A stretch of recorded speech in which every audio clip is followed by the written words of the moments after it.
Okay, so sorry, my video cut me off because I ran out of storage and I had to update it. So we're almost done. Chapter 14. So we were just talking about how this is Orson Eerie. So it's alive. Wooden stakes jabbed at the ground as the monstrous jungle gym stomped toward the school. It moved like a spider, and so you can kind of see the different parts of the jungle gym that make up Orson Eerie. Like here's the monkey bars. Here looks like the tire swings. Um, just like the whole jungle gym becomes one and becomes a monster. Sam looked up. Fog surrounded Eerie Elementary. No one would be able to see the jungle gym. No one would be able to see the kids. No one would know about the horror just outside their walls. The jungle gym raised one giant stake and jabbed it into the school. Whack! So here it is. The stake, the arm of the Orson Eerie is stabbing it into the school. Sam gasped. Everyone inside was in terrible danger. He had to act now. Hey, Orson! Sam shouted at the jungle gym. Before you snack on the students, you've got a hall monitor to deal with. The jungle gym stopped moving. Slowly it turned. Sam shivered. The jungle gym seemed to have a face, and it was staring directly at Sam. The long red slide was like a tongue. Above the tongue was a mouth framed in wood. So it does look like it has a face, and then there's the slide as the tongue, and the wood as his mouth. Suddenly, a tire swing swung out at Antonio. He screamed as the tire dropped onto him. It quickly tightened its grip like a huge rubber belt.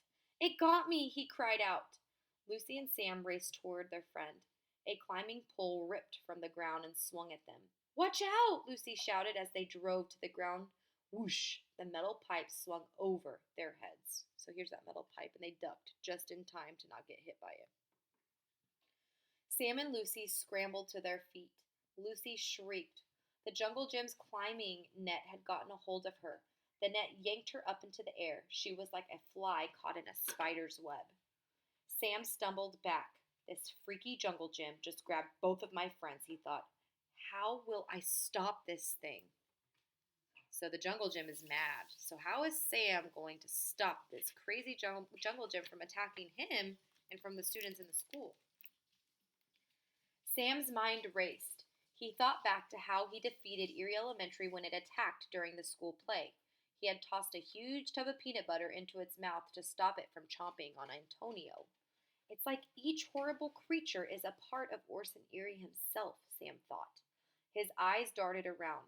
He spotted the soccer ball lying at Antonio's feet. Can I do it? Sam asked himself. Can I do what I'm terrible at? Can I use the very thing that got us into this mess to save us? Only one way to find out. Antonio, Sam called. Kick the ball to Lucy. You want to play soccer now? Antonio cried out. You bet I do, Sam yelled. The tire swing squeezed Antonio's waist so he could barely move. At last, Antonio managed to kick the ball, and it flew toward Lucy. Lucy, Sam called. The soccer ball, over to me. So they're all trying to pass it to Sam. I wonder what Sam's plan is to do, what he's going to do with that soccer ball. The climbing net was lifting Lucy way up and dropping her down like a yo-yo. She groaned and reached out, fighting against the net. Finally, she was able to grab the ball. She flung it to Sam. The mad jungle gym roared. One leg lifted up, ready to crush the ball. Chapter 15, A Final Kick. The monstrous jungle gym's wooden leg just missed the soccer ball. It slammed into the muddy ground. Sam stopped the ball with his foot. The jungle gym stomped toward Sam. Schmack, squash, mush. So now he's mad and he's marching over to Sam, the jungle gym.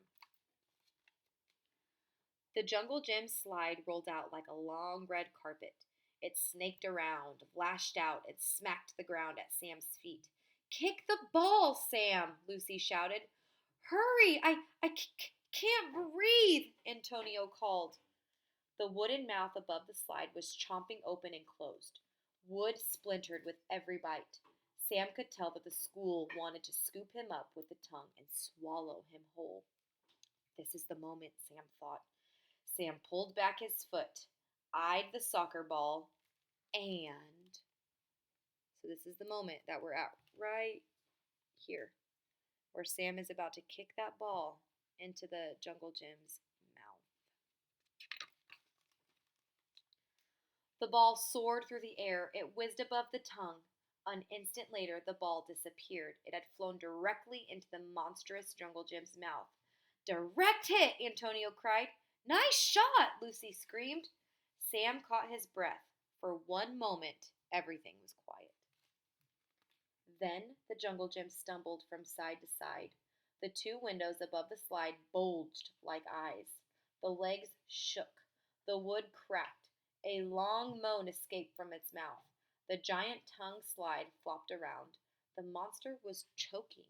It lurched forward toward Sam, but Sam stepped back. So here it's kind of going like side to side, and it's choking. You can see the tongue kind of out like it's choking. So he must have gotten a good kick in the back of the throat. And then, all at once, the huge structure became lifeless. The tire around Antonio loosened. The climbing net dropped Lucy to the ground. The wood settled. Even the fog began to clear. Not bad for someone who's terrible at soccer, Antonio joked. But before Sam could reply, there was a clang. And it looks like everything's kind of going back to normal right here. Here's the jungle gym and the eyes and the slide. Chapter 16, The Strangest School.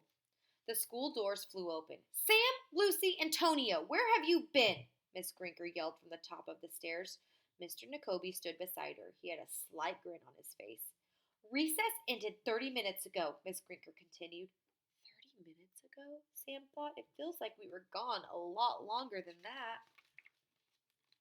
I'm sorry, Miss Grinker, Sam said. We got lost in the fog. Miss Grinker frowned. What fog? She asked, looking around.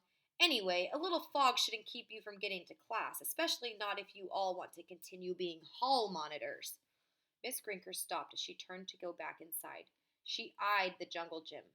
Hey, she said, didn't the jungle gym used to be over there? Oh, no, Miss Grinker, Mr. Nakobe said. It was being moved today. Didn't you get my note? Miss Grinker glared. No, I didn't. Sam and Lucy and Antonio giggled. Enough laughing, she barked. You three come inside and wipe your feet. Somehow you got covered in mud. Miss Grinker shook her head. Then the two adults stepped back inside. Lucy looked down at her clothes. She's right. We are a mess, aren't we? Antonio chuckled. Well, we did just hike through a wild jungle.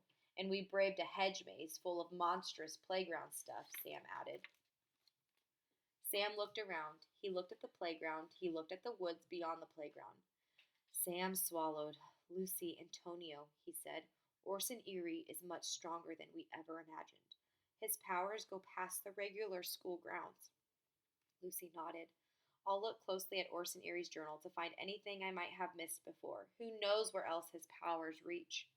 Antonio threw his arms around his friend's shoulders. Let's worry about that tomorrow, he said. For the rest of the day, I just want to relax. No monster jungle gyms, no hedge mazes, and hopefully no homework. Please tell me tomorrow is Saturday. Antonio, Lucy said. Tomorrow is Tuesday. Antonio groaned. Ugh, of course this happened on a Monday. The three friends laughed and then began walking toward the stairs. Whoosh. Sam turned in time to see the soccer ball bouncing down the jungle gym slide. It rolled to a stop at Sam's feet. Sam slowly and carefully bent down and picked it up. He smiled with relief. It was just a regular old ball for now. Sam tucked it under his arm, and together he and his friends walked back into the strangest school anyone had ever known, Eerie Elementary. And it says right here, that's the end, but on this page right here, it says, shh, this news is top secret. Jack Schabbert is a pen name for Max Brallier. Max uses a made-up name instead of his real name so Orson Eerie won't come after him too. Max was once a hall monitor at Joshua Eaton Elementary School in Reading, Massachusetts. But today Max lives in a weird old apartment building in New York City. His days are spent writing, playing video games, and reading comic books. And at night he walks the halls, always prepared for the moment when his building will come alive. Max is the author of more than 20 books for children, including the middle grade series The Last Kids on Earth and Galactic Hot Dogs. So he used to be a hall monitor, and he kind of lives in secret so that Orson Erie won't come after him too. So that's interesting. I wonder if he'll be in future books, Orson Erie elementary books. And then this one says Sam Ricks went to a haunted elementary school, but he never got to be the hall monitor. As far as Sam knows, the school never tried to eat him. Sam graduated from the University of Baltimore with a master's degree in design. During the day, he illustrates from the comfort of his non carnivorous home, and at night, he reads strange tales to his children. So it says, how much do you know about Eerie Elementary Recess is a Jungle? So it says, why does Sam think it is safe to follow the soccer ball? Ooh, these are questions that I can ask you about the book. What do Sam and his friends discover when they follow the crow? Antonio drops PB&J crumbs to keep from getting lost. Does it work? Why or why not? Orson and Sam are enemies. Write part of the story from Orson's point of view instead of Sam's. Sam carefully explains how to escape the hedge maze. Work with a partner to write out instructions to do something such as playing soccer, walking to school, or escaping a maze. And so that's the end of Eerie Elementary Recess is a Jungle. So I'm kind of sad that we can't be together and I can't continue reading this series to you because I know that there are a couple more books that are after this one. So when we do get back to school, I challenge you guys to continue reading these books or maybe ask your future second grade teachers to read these books to you because these are at a third grade level and a lot of you have the capability of reading these books because they're simple words. So if a teacher can't read them to you, I challenge you guys to read them because they're really good books, and I know that you guys really enjoy listening to me read them. So I hope you guys enjoyed the rest of Eerie Elementary. I don't have any questions for you to do with this. This is just our fun read aloud that we do for fun, and I let you guys draw and just kind of relax whenever I read these books. I did ask you some of those questions that were at the end of the book, so if you guys want to answer some of these questions, wrong side, some of these questions just for fun, you guys can do that. But the next read aloud that I do, I will have some questions for you guys. This one was just for fun, and I wanted to finish the book for you guys since we didn't get to do it together. So I hope you guys have a really good week. I can't wait to see all of your wacky ideas, and I will talk to you guys on Monday. Take care, and I love you all. Bye.